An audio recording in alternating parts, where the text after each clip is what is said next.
Hello everybody on YouTube.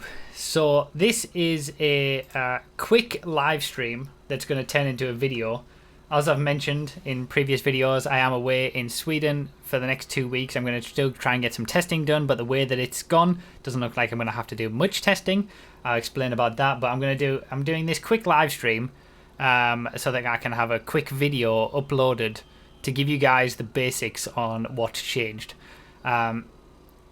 First of all, a few bugs that have been fixed is the... Thank you, Vertex, for the sponsorship. I see your name there with the Snoopy. The 7 laps on stunt races as a max has been fixed, so you can have more than 7 laps again. The camera bug in SUV races and sedan races have been fixed.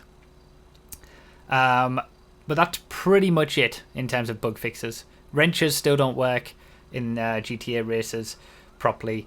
The handling flags for the Southern San Andreas Supersport Series cars are still prevalent. They're exactly the same. All the previous testing for all those other vehicles, the Tyrant, the Tesseract, the Entity XXR, the Taipan, they're all still garbage because of these handling flags. They haven't changed them. They haven't removed them. They're all the same, as I predicted they would be. So they're all the same. Don't have to go retest those. We do finally have the Jester Classic. I'll talk about that in a second. There's only 6 vehicles released with this DLC at the moment. The rest is all drip feeding. We've got the Pounder Custom, the Patriot Stretch, the Festival Bus, the Mule Custom, the Swinger, and the Jester Classic. There's also a Speedo Custom as well, so there's 7. So yeah, plenty more drip feeding to come.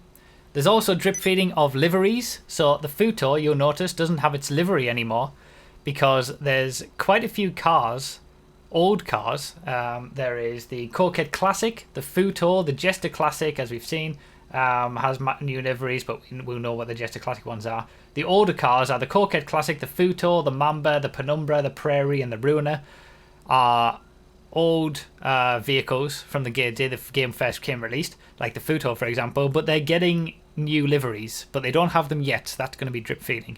So as you can see, the Futo here has lost its livery, so you'll be able to probably put that back on when you have access to the drip feeding liveries. These vehicles are also going to become purchased, so the Futo will be purchasable instead of you have to find it on the street. Which is, you know, I bet there's some people who will think, you know, when they see the Serrano, the SUV, not the sports car, and it'll seem like it's a new car because it's newly purchasable, but it's been in the game since the game was first released. So it's almost like they're padding the DLC with making old cars purchasable again. So yeah, the Futo doesn't have a livery anymore. We do finally have the Jester Classic. It is still a Dinker Jester Classic, but it's now in the Sport class, which actually makes it less relevant. It does still have the handling flags. You can just hear it bog down over all bumps.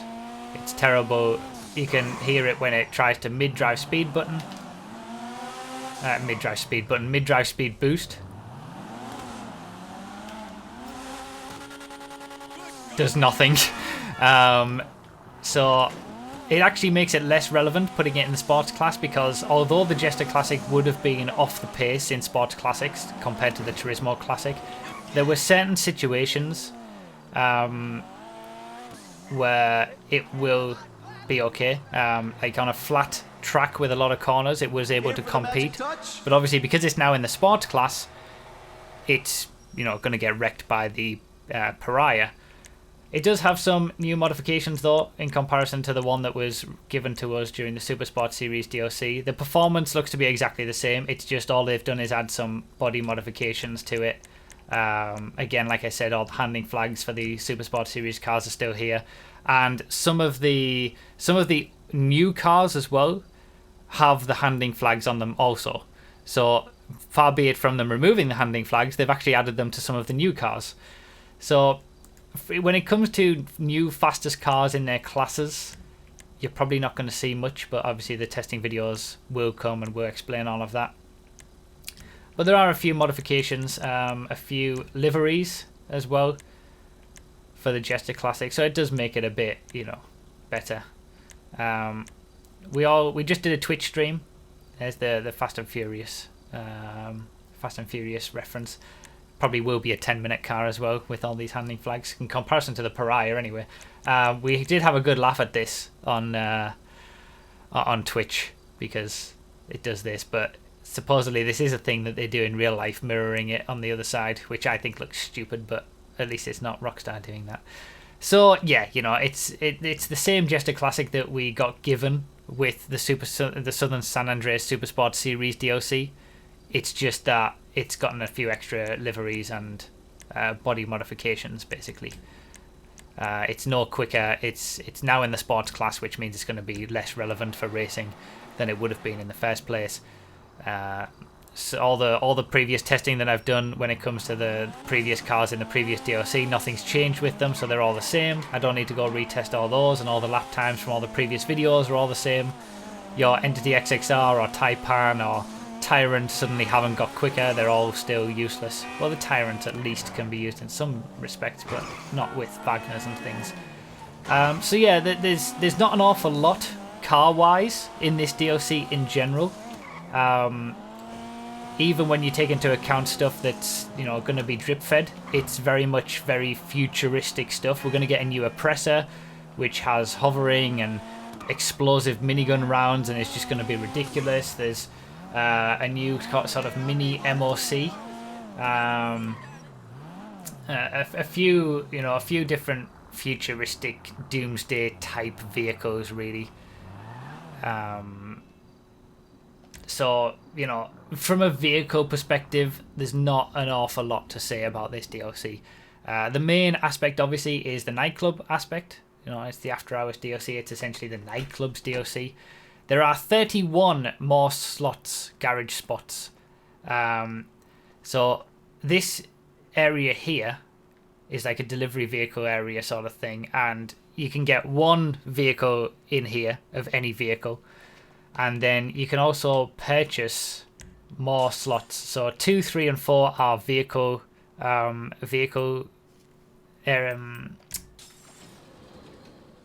like storage places. So you can store 10 vehicles in each one, 3 different floors, and then 1 vehicle in the top floor. As you can see, there's the Ocelot Swinger, which also has the new handling flags on it. And then you can get another 9 vehicles in here, and then there's 3 other levels where you can get 10 vehicles on them. But there's no mod shop in here, so you can't you're gonna have to take it to Los Santos Customs to upgrade them. What else we got? Actually, I should have gone to basement level 1. There's certain vehicles that are considered delivery vehicles, and when you purchase them through, say, I think it was Warstock, they have to go kind of similar to facility vehicles, have to be in your facility. Delivery vehicles have to be in your nightclub. So I'll show you. These are available now. You get the Speedo Custom, then you've got a Mule Custom and Pounder Custom. They're available now, and you are able to upgrade these, but they are you can also take them out and drive them around, but they're primarily delivery vehicles. And I'll show you what that is used for here. So the nightclub aspect of this has a business consolidation aspect to it, and you can basically hire warehouse technicians to source goods for you. Now, this is a little bit more complicated than previous businesses, so my recommendation basically is don't buy any of this stuff until there's been some like research done on it, and you look on GTA Reddit and stuff like that, because you need to know how profitable this is going to be before actually putting in the cash to set all this up. And it's a little bit more complicated than just normal businesses, but you've got cargo and shipments, which is CEO stuff, sporting goods, which is what was that, gun running stuff, South American imports, which is air freight, hangar stuff. and then biker businesses as well. So everything that isn't import-export can be managed and sourced through the nightclub, but it's in addition to your other businesses as well. So you can just say, you know, have it's basically making passive, making all the businesses passive income by getting people to do it, and then you just do the sell mission. So, you know, by the end of it, you can get a full stock of 72 items.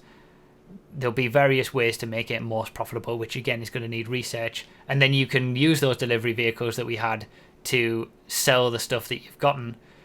But you can also, you know, do your other businesses on the side as well. I'm pretty sure, at least from now. So, yeah, it remains to be seen how profitable this is going to be. It's not just a catch-all where you can run all your businesses through this. If you still want to be the most profitable possible, you're still going to want to do the crates and do the import-export stuff separately as well as this. But for those who want it more passive and be able to just do it on its own in the background, you can. Still has to be in public sessions. You still have to do everything in public sessions, of course. Doesn't let you do it in regular sessions. You've also got nightclub management, which again I don't really understand much about this because I haven't had enough time with it. But you know, you need to promote the club to bring people in, and it'll make you, the nightclub itself will make you money. So there's kind of a double business aspect to this. And then obviously once you've got stuff, you can sell it. There are upgrades which are expensive, as you would expect. An upgrade to get your warehouse technicians to get goods for you quicker. Staff upgrades for the security upgrades, all the usual stuff. So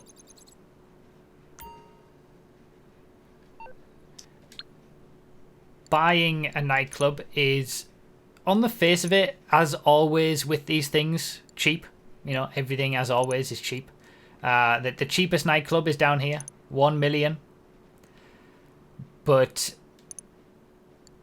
you can add 300k with the style. You can add light rigs for a couple of extra 100k. The name, you have to choose between these nine names. An extra different one will send you back an extra couple of k. The storage, 4 garages cost you an extra 400k, I think, which is actually relatively decent, but they are 10-car garages, not 20. And then for more storage for the businesses, the business aspect, that's going to set you back 1.7 million for the full 5, you know, storage floors. Dancers, you can add those, various different styles and whatnot. And dry ice is a 300k. So you can spend $4 to $5 million. You can spend $4 to $5 million on your nightclub, and then on top of that, you've got all the upgrades to the business as well that are going to cost more money. You can manage stuff through the interaction menu of your nightclub, access to various people for different areas. We will show you the nightclub as well. Change the entry cost, things like that. Again, more research has to be done on what the best way to make money from this is. 345k for dry ice indeed. So when I'm in a public session, the technician will be sourcing goods. But again, we don't know how profitable it is going to be. So let's check out the nightclub itself. This can be very expensive, but it can also be pretty cheap depending on how much you want to go into it. The one thing to keep in mind is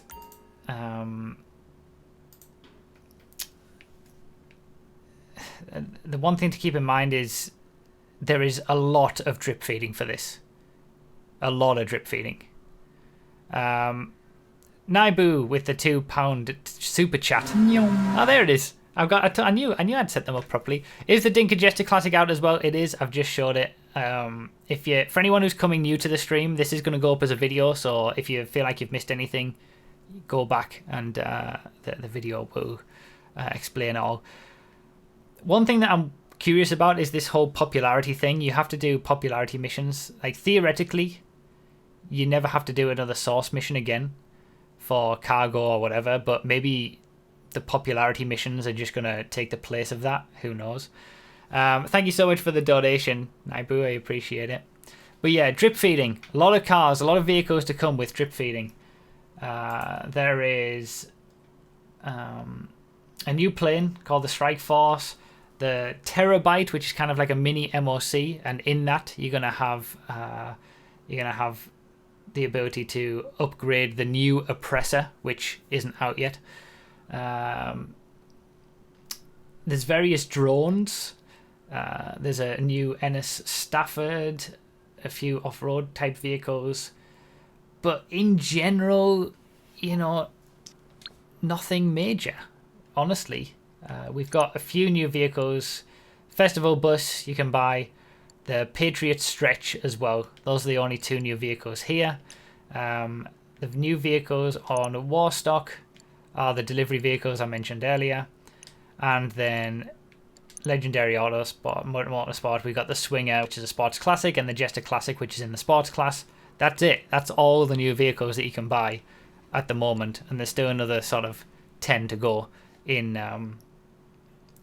drip feeding. You know, this is going to be going on for probably Red Dead Redemption 2's release. It's going to be quite a while until we get another. The drip feeding is going to continue. We're also probably going to get drip fed DJs as well.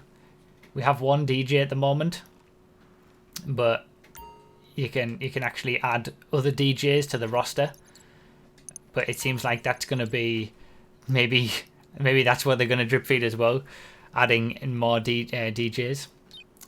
Supposedly there's a new treasure hunt, but there's a lot of stuff in this DLC that is going to be drip fed in future weeks. Drip feeding basically means that the cars are in the game now, but they're not getting released yet. The same as the Jester Classic was in the game when Super Sport Series Update was downloaded, but they didn't release it and have updated it and made it a bit better. So it's all drip feeding. There's a lot of drip feeding coming. There's a lot of stuff that's in the game that you will have downloaded that you can't have access to for another few weeks, months, whatever. So yeah, not a lot has changed. A few small bug fixes. This is what a nightclub looks like. You've got to go through a few setup missions when you get it. And again, there's a lot to be still discovered. There's going to be all sorts of videos showcasing the new drip feed content, I'm sure, as well. You know, I've got music turned off, but there would normally be music on here.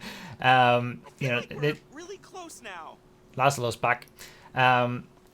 There's a lot of content that's going to be shown. People are much better at doing that with early videos than I am, so I'm not going to go into that. I'm just trying to give a bit of an overview of everything, so you know what you can sort of expect. It's a little bit. It's okay that the nightclub's okay, but I feel like in general it's a bit underwhelming. Not an awful lot of changing, stuff like that. Not much different, and kind of. Oh yeah, you can do some dancing. You can do some dancing. The most expensive nightclub is 1.7 million. The cheapest is 1. But then again, like I said, you can spend millions on it. Yeah, you can do some dancing. There's lots of controls for dancing as well, and you can like tap to the beat of the music and things like that. So yeah, I'll let you enjoy that. But there are new liveries to older cars, but they haven't been added yet. Again, more drip feed stuff. And like I said, there's going to be lots of people who are better at explaining and showcasing these things than me. So yeah, it's not, it's okay. It's a bit of fun, but it feels more just another business with a little bit of a difference to it. There's nothing groundbreaking. It is just another.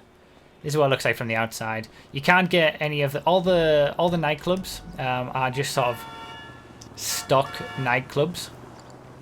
You know, you can't buy Bahama Marmots, for example.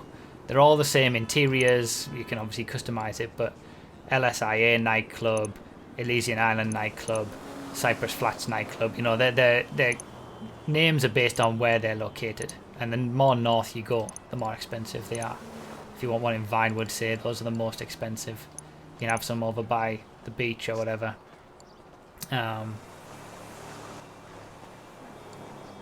When do you think we'll see in-game pics or footage of drip feed content? Well, we already have some early stuff, and normally it doesn't take people very long to get these things in the game. So you'll probably see videos and pictures very shortly.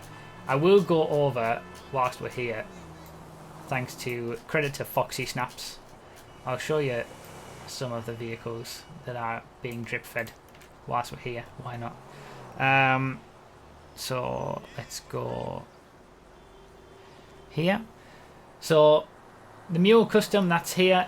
The new blimp, not quite sure whether that's going to be purchasable or what you can do with that. There's the new Oppressor, which can supposedly hover and do all sorts of horrific things with explosive minigun rounds. Menacer, which looks very similar to the Free Crawler, but it appears one of them is going to be armoured and one of them isn't. There aren't any clubs outside of Los Santos, no. And this update is out now on all platforms, by the way. The Patriot Stretch, which we've already got. The Party Bus, which we've already got. The Pounder Custom, we've already got. There's the Scramjet. Maybe that'll be a supercar. That might be our only supercar, if it's in the supercars class. Speed Racer. We got the Speedo Custom. The Stafford, which is going to be... That's in sedans, right? I think we've basically got one new vehicle in each class. And apart from muscle, I think we've got a new sedan. If that's in supers, a new super. One new sports car, which is the Jester Classic. A new sports classic, which is the Swinger, as we've seen. There's the Strike Force, which is probably going to be death in free roam, and even more death. There's the Terabyte, which that is what you'll need to upgrade the Oppressor. The second Oppressor could be an upgrade, like the Night Shark is, not the Night Shark, sorry. The Insurgent, upgraded to an Insurgent Custom in the MOC, or Avenger, I can't remember which one it is, but the Oppressor might upgrade to the second Oppressor with that. And then a new weapon.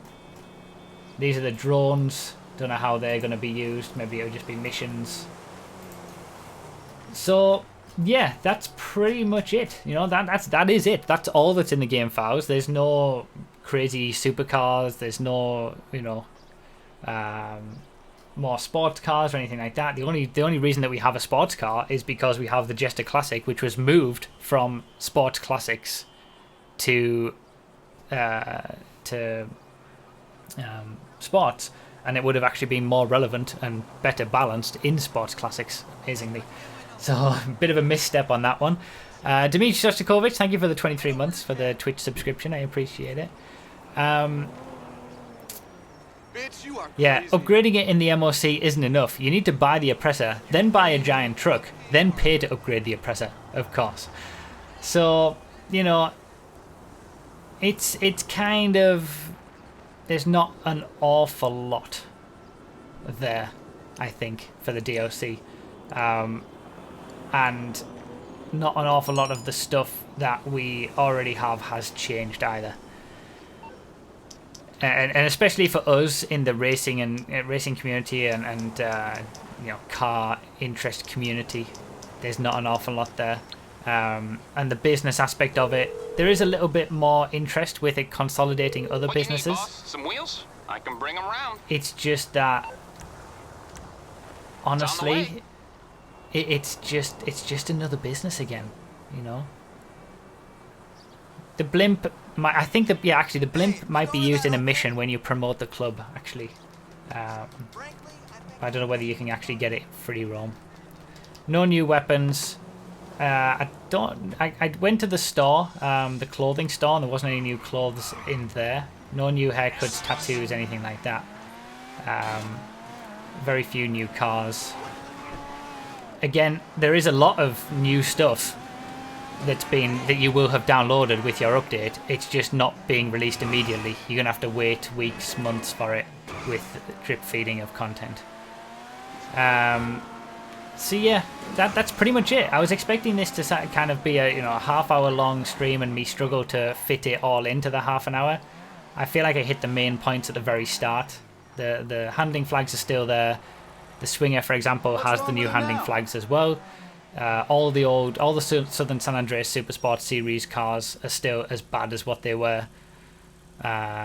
There are definitely new clothing items. Okay, well, I've obviously missed them. There's going to be other videos that can go... Like I said, because I'm going to Sweden this afternoon, I can't go into it in as much detail as I would have liked. I'm going to try and get the testing out as quickly as possible, and I'll probably start with the Swinger and the Jester Classic, get the testing done for those. But again, there's not an awful lot of cars. I don't need to retest any cars. There's not a lot of cars that I need to test in the first place because they haven't released very many. Not an awful lot of modifications for this. There's a few liveries, I suppose. But yeah, that's pretty much it. That's pretty much it. How about mansions?